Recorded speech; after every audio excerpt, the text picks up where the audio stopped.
Have you ever stood before someone whose voice was calm, whose words seemed gentle, yet something inside you whispered, "Be careful"?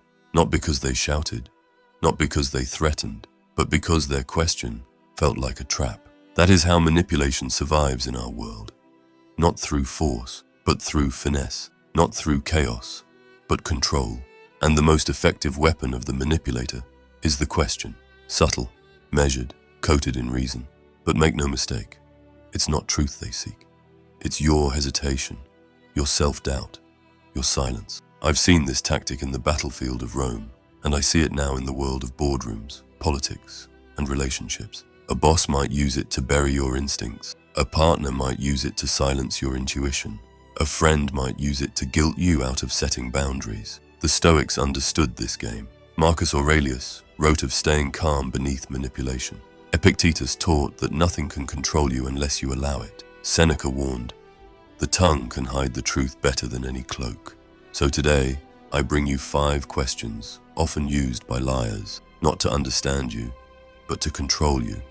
And more importantly, I will show you how a Stoic responds. With composure, not conflict. With clarity, not chaos. Because when you recognize these questions, you are no longer the target, you are the observer. Stay until the end. And if this message strengthens your judgment, subscribe to the channel, ring the bell, and return for future counsel.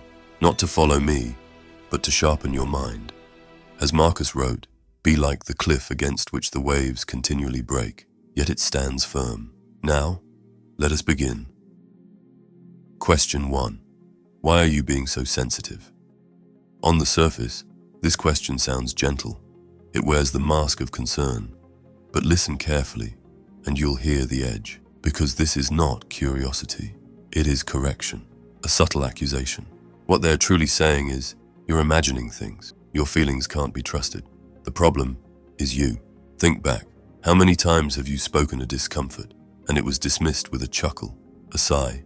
Maybe it was someone close when you said something felt off, and they answered, "You're just too sensitive." Or maybe in a workplace, when you raised a concern and heard, "Relax, don't overthink it."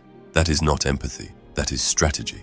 A tactic to twist your self-trust into weakness. But here's the truth, that sensitivity they mock, it's vigilance. It's the radar that sees what others ignore. The same trait that lets a strategist sense betrayal before it strikes, or a warrior feel danger before the blade is drawn. Seneca warned us well, we suffer more in imagination than in reality. Manipulators use this to their advantage. They want you to spiral, to second-guess yourself so deeply you become your own jailer. But a Stoic sees the trap and refuses to step into it. Sensitivity, tempered by reason, is not weakness, it is clarity. Marcus Aurelius wrote, "If someone can prove me wrong, I will change. I seek the truth, not to be right." That's how you know someone respects you. They don't mock your awareness. Only the one hiding something will try to smother it. So the next time someone narrows their eyes and asks, "Why are you so sensitive?" Don't flinch, don't retreat.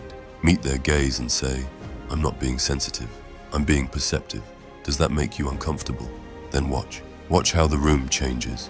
Because those who rely on manipulation never expect strength spoken in stillness. Question 2. You trust me, don't you? It sounds soft, familiar, even intimate. But don't be fooled. This question is not a bridge. It's a trap. It doesn't seek your answer. It demands your silence. What they're really saying is, stop thinking, stop noticing, stop asking questions. Because anyone truly worthy of trust never needs to ask for it. They earn it. Through their consistency, through their transparency, through their actions. Epictetus warned us of this very thing. It is impossible to learn that which one thinks one already knows. And manipulators know that too, so they don't explain, they don't reveal.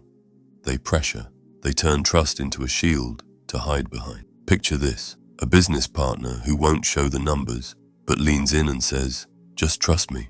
Or a lover who guards their phone like a vault and whispers, "Don't you trust me?" That's not reassurance, that's a command. And a Stoic does not obey commands born of emotion. A Stoic observes, measures, waits. This is what the ancients called apatheia, emotional clarity in the face of manipulation. So next time someone throws this line at you, pause, let the silence stretch, then say, without anger, "Trust is earned over time, Are you asking me to abandon my judgment? One sentence, and the balance of power shifts, because now the question is no longer yours to answer. Now, it's theirs, and someone who values truth won't flinch, but someone who fears exposure, they'll deflect, get defensive, or vanish. Question 3. Are you accusing me? This one doesn't seek clarity, it seeks chaos. It isn't a question, it's a counterattack. You bring up something that doesn't sit right. You speak with calm, you ask with reason, and then the mask drops. Wait, are you accusing me? And now, suddenly, you're on trial. The light shifts from their behavior to your intent. You're no longer the observer, you're the offender. And without realizing it, you begin to explain. You soften, you backpedal, you try to de-escalate. And in doing so, you give up your ground. Marcus Aurelius gave us the way out. The best answer to anger is silence. But understand, this silence is not surrender. It is strength. The kind of silence that holds its gaze, counts to 3, and sees through the smoke. Because this tactic, this sudden outrage, is meant to derail your clarity. And a Stoic refuses to be derailed. He does not shout. He does not stammer. He breathes, and then responds, not with defense, but with presence. So when someone throws that line, "Are you accusing me?" Stop, hold, and say only this, "Should I be?" 3 words, and the air tightens. Because the manipulator expected you to flinch, not to remain still, not to meet their eyes, not to ask the question they fear most. Remember, the one most afraid of accusation is often the one with something to hide. Question 4. Would I lie to you? It sounds innocent, draped in softness, but beneath the silk is steel. This is not a question. It's a performance, a tactic to make you feel guilty, for even thinking the truth might be hidden. Ask yourself, why would someone feel the need to say this, unless they already sensed your suspicion? Would I lie to you is meant to reverse the guilt. It's not about honesty, it's about control. And in that moment, you are no longer the one asking, you're the one defending. But remember this, a person living in truth doesn't need to plead innocence. Their actions speak for them. Marcus Aurelius put it sharply. If it's not true, don't say it. If it's not right, don't do it. A person who lives by that creed never needs to convince you they're honest. Their behavior is the evidence. Consider this. A partner deletes messages, then looks hurt and says, "Would I lie to you?" Or a colleague avoids responsibility and says with a wounded tone, "You think I'd lie?" The more they insist, the more you must stay alert, because a manipulator doesn't need facts. They only need you to feel bad for asking. And a Stoic refuses to feel guilt for seeking clarity. So when this question is thrown at you, do not react. Do not defend. Let the silence sit. Then reply, "That's not the question. The question is, would I even know if you did?" One sentence, and the illusion shatters. Because now, the spotlight returns not to your suspicion, but to their integrity. And in that light, lies have nowhere to hide. Question 5. Can't we just move on? This is the manipulator's final move. Their last resort when truth refuses to bow. It sounds peaceful, measured, like a step toward resolution. But don't be fooled by softness. This question is not a door forward. It's a wall. Because when guilt fails, when silence doesn't break you, when the performance unravels, they offer this. Let's just move on. Not for clarity, but for escape. What they really mean is, I'm tired of being questioned. I don't want to answer. I want you to stop before you see too much. This is how lies survive. Not through brilliance, but through your exhaustion. And that is what they wait for. For the moment when your strength dips, when your clarity wavers, when you're just tired enough to accept confusion as closure. But the Stoic does not surrender truth for the illusion of peace. Sun Tzu was blunt. If you wait by the river long enough, the bodies of your enemies will float by. Meaning, you don't need to chase the truth. You only need to stand where it must pass. No asterisk, no exception, no clause that says, unless it's uncomfortable. Because real peace isn't built on silence. It's built on understanding. So the next time someone exhales and says, "Can't we just move forward?" You don't lash out. You don't raise your voice.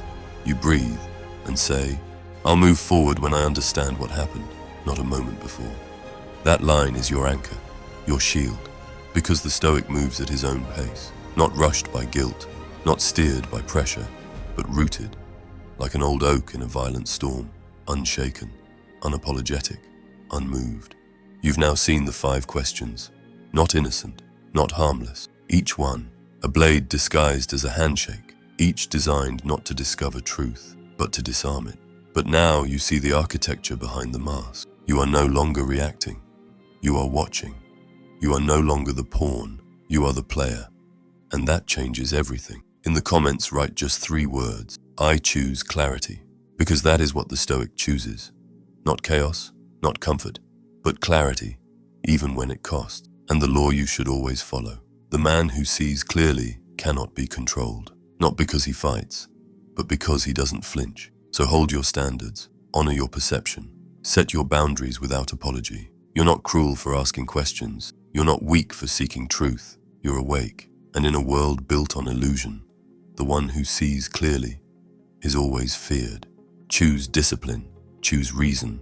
Walk as the Stoic walks, steady, observant, unshakable.